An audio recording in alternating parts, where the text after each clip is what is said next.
Mais d'abord, les femmes suisses qui se rebiffent. Grande manifestation féministe aujourd'hui dans le pays. On écoute tout de suite leurs revendications. On vous brûlait cette domination masculine qui nous pèse depuis tout le temps. Donc voilà, le patriarcat à bas et les féministes, on est tous dans la rue. C'est magnifique, c'est une réussite. Il y a des femmes de tous les âges, probablement de toutes les idéologies. Et on est là, on fait du bruit parce que si on ne nous voit pas, nous n'existons pas. C'est vraiment le moment de faire bouger les lignes.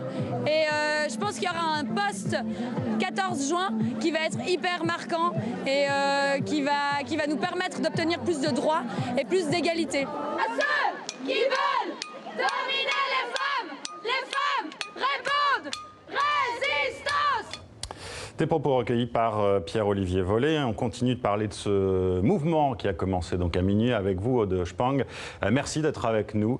Vous êtes membre du collectif pour la grève des femmes, grève féministe. Vous étiez il y a quelques instants, encore quelques minutes, dans cette manifestation. Alors après ce qu'on vient d'entendre, l'égalité des droits hommes-femmes en Suisse, c'est donc encore un combat aujourd'hui. C'est un combat, c'est un énorme combat qu'on doit mener contre ce système patriarcal et capitaliste qui nous oppresse toutes et tous, parce que vraiment, aujourd'hui, l'égalité n'est pas acquise en Suisse, quoi qu'on essaye de nous faire croire. Alors, vous venez de le dire, vous liez réellement le combat féministe à la lutte contre le capitalisme et le système patriarcal. Pour vous, ce sont des luttes qui doivent être associées ? Oui, absolument. Donc la façon dont fonctionne l'économie est absolument liée aux oppressions sexistes qui touchent les femmes et beaucoup d'autres personnes dans notre société. C'est-à-dire qu'entre autres, l'économie est subventionnée par le travail gratuit que les femmes font à la maison, travail domestique, travail de prise en charge de soins d'enfants, de personnes malades, qui est pas du tout pris en compte et pas du tout visibilisé et qui permet en fait à l'économie suisse et de nos sociétés occidentales et partout dans le monde de fonctionner. C'est ce travail bénévole des femmes constant et quotidien. C'est une demande, qu'on veut faire voir et qu'on veut faire reconnaître. Oui, c'est une demande, justement, la reconnaissance de ce travail domestique. Il y a aussi la lutte pour l'égalité salariale.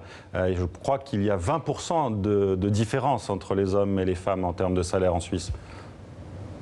Oui, voilà, c'est ça, mais la l'égalité salariale, c'est seulement la pointe de l'iceberg, à vrai dire. On a des problèmes à tous les niveaux, des problèmes qui touchent les femmes à tous les moments de leur vie. Donc ça part de l'éducation, la façon dont on est vu dans la société, les injonctions qui nous sont envoyées, et puis sur le marché du travail, le plafond de verre qui nous empêche d'atteindre les niveaux les plus élevés de la hiérarchie, le fait qu'on a, eh bien évidemment, cet écart salarial, mais les problèmes de harcèlement sexiste, le fait que les femmes se retrouvent toujours dans des travaux systématiquement plus précaires, moins rémunérés, ce qui a une répercussion aussi sur leur retraite et qui conduit à des discriminations par après. On a des problèmes au niveau des violences, les violences sexistes, les stéréotypes, les discriminations. Bref, le combat est énorme et il ne s'arrête vraiment pas seulement à la différence salariale.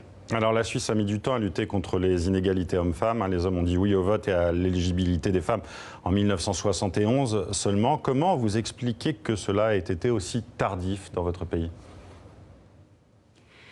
Parfois en Suisse, on est toujours un peu en retard. C'est un pays très conservateur, beaucoup plus que ce dont on a l'impression. Donc en Suisse, on nous vend beaucoup l'image d'une société parfaite où tout fonctionne bien, mais on a tendance à oublier que c'est chez nous qu'on a brûlé la dernière des sorcières. Et puis, encore aujourd'hui, on met notre carrière en risque si on tombe enceinte. Comment l'expliquer? C'est un conservatisme vraiment qui imprègne cette société depuis fort longtemps, et puis un fonctionnement économique capitaliste très très performant qui a tendance à beaucoup endormir les gens, et on n'est pas une société très rebelle, donc c'est incroyable qu'un mouvement comme celui d'aujourd'hui puisse prendre place. Effectivement, on parle beaucoup de la manifestation féministe, de cette grève du 17 juin 1991, il y a 28 ans exactement. Vous l'avez fait exprès d'organiser évidemment cette manifestation 28 ans jour pour jour après. 500 000 femmes étaient descendues dans la rue pour dire non aux inégalités. Est-ce qu'aujourd'hui, il y a un sursaut féministe en Suisse ? Il y a un sursaut, on appelle ça la vague violette, c'est le tsunami dont le patriarcat, on espère, ne se relèvera pas. C'est assez choquant pour les jeunes d'aujourd'hui de voir que les revendications de 1991 sont encore valables. On a très peu progressé, on a eu quelques acquis, mais au niveau formel surtout. Quand il s'agit de mettre en place véritablement l'égalité, on est vraiment à la traîne. Et oui, un sursaut, je pense que c'est un bon terme. La vague du hashtag MeToo a un peu lancé un mouvement international. Les Espagnols ont commencé avec cette grève féministe qui a créé tout ce mouvement international auquel on se rajoute seulement maintenant. Et le fait que la Suisse, enfin, se joigne à l'ensemble, c'est merveilleux, à vrai dire. On vous sent heureuse, Aude Spring. Merci à vous d'avoir été avec nous en direct de Genève. Et pour aller plus loin sur ce sujet, merci à vous. Pour aller plus loin sur ce sujet, vous trouverez un dossier complet sur notre site tv5monde.com dans la rubrique Terrienne.